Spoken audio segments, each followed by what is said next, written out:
going to be?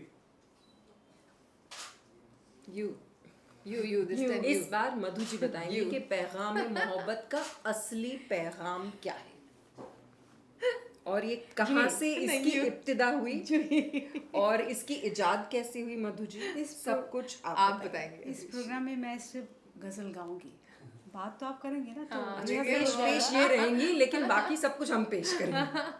तो basically जूही आप बताइए, जैसे आप हमेशा बताती हैं कि पैगाम मोहब्बत आज की डेट में इतना रेलेवेंट क्यों है? क्योंकि पैगाम मोहब्बत ये शाम मोहब्बत लेके आ रही है, एक मोहब्बत का पैगाम लेकर आ रही है और शायरी तो है ही मोहब्बत की ज़बान, तो आप यहाँ वो ज़बान गायकी में सुनेंगे और रक्षंदा आपको शायरों के बारे में बताएंगी और मैं जो मधुश्री जी गाएंगी आपके लिए वो शायरी ज़रा आसान शब्दों में आपको समझाऊंगी, कोशिश करूंगी। कुछ बहुत बड़े बड़े शायरों की हम आपको कलाम सुनाने वाले हैं और आज की तारीख़ में मुझे ऐसा लगता है, हमें ऐसा लगता है और आईडिया ऑफ इंडिया फाउंडेशन के जो उमर सिद्दीकी साहब हैं जिनका ये कॉन्सेप्ट है, सबका ख्याल ये है कि बेहद ज़रूरत है मोहब्बत की दुनिया में, सिर्फ मुल्क क्यों कहें पूरी दुनिया में बहुत ज़रूरत है।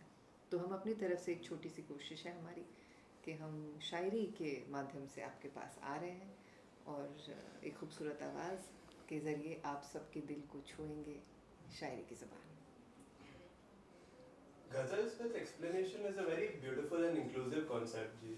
ये इसका इंसेप्शन किसने कराया and who had the idea to bring all of you together on this stage? तो आई थिंक कहीं इसका श्रेय हम में से तीनों में से कोई नहीं ले सकता, क्योंकि ये जो ब्यूटीफुल आइडिया है ये हमारे दिमाग की इजाद नहीं है, ये उमर सिद्दीकी साहब ने इसे क्रिएट किया, इसे पूरी तरह से इसका जो बीज था उनके दिमाग में शुरू हुआ and then I think he developed the whole thing. और कहीं पे उन्हें शायद ऐसा लगा कि सबसे ज़्यादा गज़लों को जो ब्यूटीफुली पेश कर पाएंगी वो मधु जी की आवाज़ है, तो बीच में उन्हें ऐसा भी लगा कि एक एंकर की ज़रूरत पड़ेगी, तो शायद उन्हें ऐसा लगा कि थोड़ी सी ज़बान आती है इसे, तो मुझे ले लिया और साथ में फिर उनको पता था कि जूही जी जो हैं उनकी हर चीज़ पे पकड़ बहुत अच्छी है, वो समझाती बहुत अच्छी तरीके से है, इसलिए उन्होंने ये सोचा कि वो शायरी जो कभी कभी लोगों को पेचीदा लगती है, ऐसे लगता है कि है बहुत खूबसूरत सुनने में लेकिन समझ नहीं पा रहे, उसे और आसान बनाने के लिए वो ज़रूरी था कि एक बहुत ही कैप्टिवेटिंग पर्सनालिटी को लिया जाए, तो इसलिए जूही जी आई पिक्चर में। एक्चुअली ये बात नहीं है, उमर सिद्दीकी साहब का मैं बहुत शुक्रगुजार हूँ कि उन्होंने एक बहुत ही उम्दा कॉन्सेप्ट लेके आए हैं और शुरू से उनको ये था कि गायकी, गज़ल गायकी और नरेशन प्लस गज़ल के बारे में बताना, तो ये जो तीनों संगम है शुरू से उनके मन में ये बात आई थी और बहुत ही अच्छा कॉन्सेप्ट है। कभी ऐसा हुआ नहीं, पहली बार, first time 3 ladies, beautiful Rakshanda, beautiful Juhi, और आप सोचिए माइंड ब्लोइंग मधु जी। मुझे जो बात बहुत ही अच्छी लगी वो ये है कि जब आप गज़ल के बारे में सोचते हैं, जब आम लोग कोई भी सोचेगा गज़ल के बारे में, आपके जहन में हमेशा एक मेल आवाज़ आएगी कि किसी एक मर्दानी आवाज़, मगर ये बिल्कुल भी हमने उस कॉन्सेप्ट को तोड़कर ये अलग चीज़ हम आपके लिए ला रहे हैं, एक सुरीली, एक ज़नाना आवाज़ में हम आपको गज़लें सुनाएंगे। और मेरे लिए बहुत इंटरेस्टिंग इसलिए लगा कि मैं हमेशा खूबसूरत हीरोइनी के लिए गाया, लेकिन अभी देखिए मेरे साथ लाइव परफॉर्मेंस में खूबसूरत बस रक्षांदा मधु जी हम और होठ हिलाएंगे और आवाज़ होगी जूही। मधु जी की। जी, जैसे मधु जी ने कहा भी कि तीनों संगम, यानी कैसे मिलाप हुआ तीनों का, किस तरह से मिलके और ये प्लान किए हैं। भाई जैसे कि हमने कहा ना, मधु जी जो हैं वो जो सारे गज़ल हैं आवाज़ देंगी, वो जो शायरों के बारे में थोड़ा सा एक बैकग्राउंड है उसके बारे में बताऊंगी मैं, और जो एक्चुअल शायरी है, जो गज़ल है उसको और आसान तरीके से लोगों तक पहुंचाएंगी जूही जी। तो बेसिकली हर किसी का एक अलहदा रोल है, बहुत क्लियर है, किसी का ओवरलैप नहीं होगा। ऐसा नहीं है कि बीच में कहीं जूही जी गा देंगी और मैं explain करूँ। बिल्कुल भी नहीं। तीनों का बराबर का जी, तो हर कोई एक पहिया है जहाँ पे तीनों का अपना एक इक्वल वेटेज में नहीं कह सकती, क्योंकि बेसिकली तो शो मधु जी के शोल्डर्स पर है, गाएंगी वो, सारा कुछ वो ही आगे ले जा रही है। But Juhi and I are going to make sure कि जहाँ पर थोड़ा सा सपोर्ट की ज़रूरत हो हम वहाँ पर पीछे खड़े मिलेंगे। थोड़ा नहीं, बहुत ज़्यादा। इसमें बहुत सारे बड़े बड़े शायरों की गज़लें मैं गाऊंगी, और इसमें जो म्यूज़िक है रॉबी बादल जी ने दिया है, आज का म्यूज़िक है। मतलब गज़ल प्रोग्राम के नाम से ये लगता है कि जो इंस्ट्रूमेंट होगा वो तो है, लेकिन उसके साथ उन्होंने वेस्टर्न इंस्ट्रूमेंट भी रखा है, टेम्पोररी कॉन्टेम्पोररी म्यूज़िक है उसमें, बहुत ही अच्छा है, जो आज के जनरेशन को बहुत पसंद आएगा। How does it feel breaking so many boundaries with all three of you and Rabi ji? Well, I think the only thing that should be constant in life should be change, and that is the one thing that we are trying to achieve over here.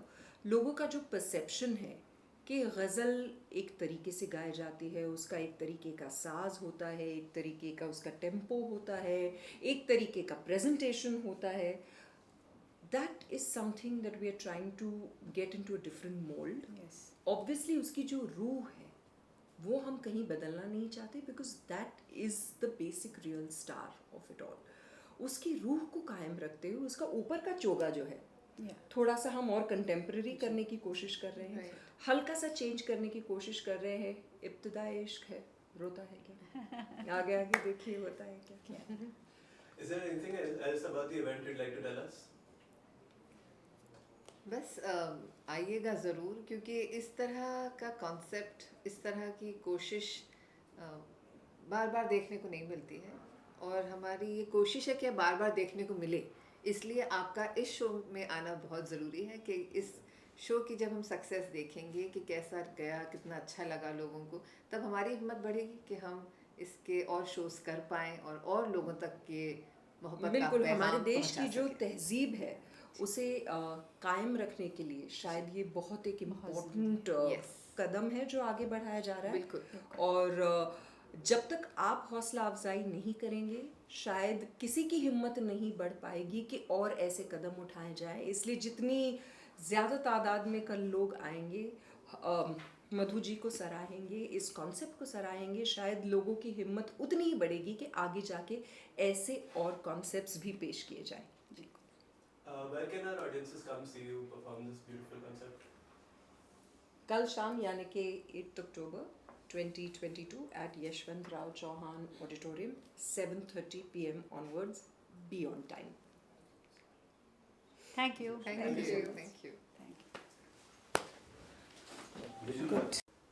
Idea of India foundation जो है वो एक mission है जिसका मकसद ये है कि पूरे हिंदुस्तान को जोड़ा जाए।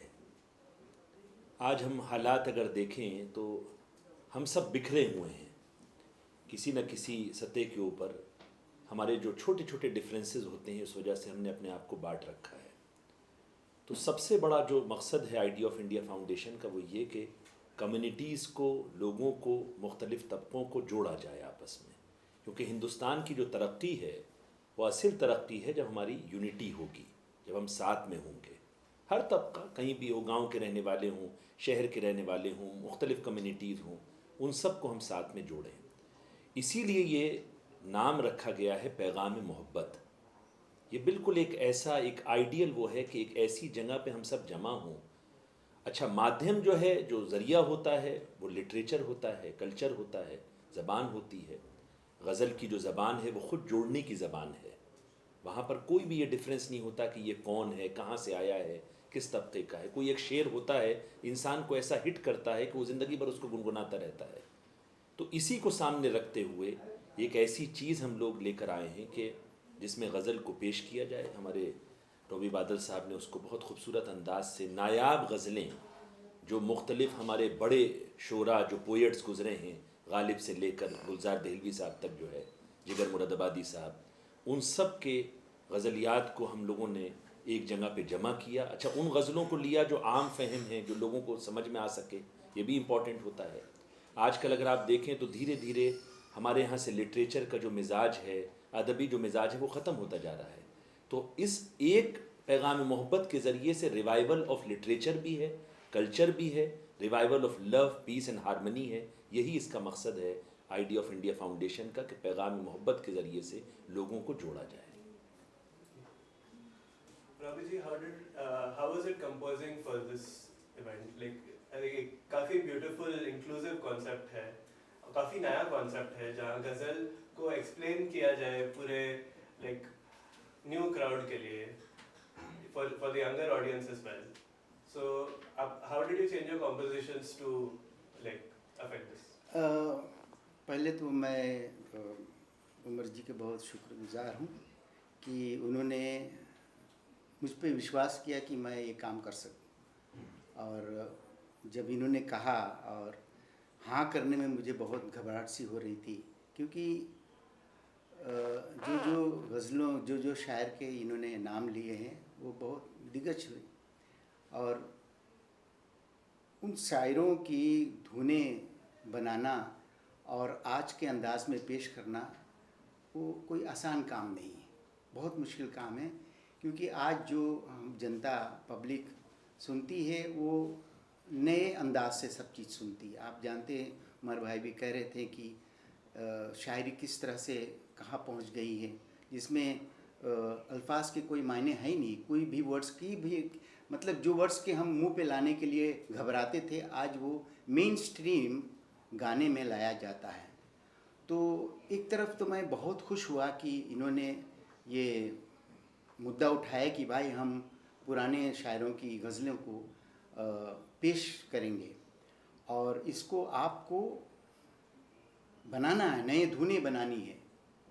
तो और ऐसी धुनें कि लोग उसको पसंद करें, तो ऑब्वियसली इतना आसान काम नहीं। आप जानते, कोई भी गाना हिट होता है तो पहले लोग नॉस्टैल्जिया में जानते हैं, यार कहीं सुना हुआ लगता है। लेकिन आप सोचिए कि नई गज़लें जो कभी आप सुने नहीं, लेकिन मैं कह सकता हूँ, जिसे मधु जी कहीं कहीं पे न्यूज़ में मीडिया में गा रही थी, तो रिस्पॉन्स बहुत अच्छा आया, लोग पसंद किए कि, और तब मुझे अपने आप पे विश्वास आया और मैं चलो कहीं ना तो लोग पसंद करेंगे, और मुझे आशा है लोग पसंद करेंगे। और इस गज़लों की को हम एक अलहदा रूप में पेश कर रहे हैं। हम उस ज़माने से नहीं जहाँ पर मेहदी साहब, बेगम अख्तर, गुलाम अली साहब तबले, हारमोनियम और सारंगी पे आए थे। हम गज़लों को कॉन्टेम्प्रेरी वे में पेश कर रहे हैं, जिसमें आपको ग्रैंड पियानो मिलेगा स्टेज पे, ड्रम्स मिलेंगे, परकशन, लेकिन हारमोनियम तबला भी है, वायलिन भी है, गिटार भी है, बेस गिटार है।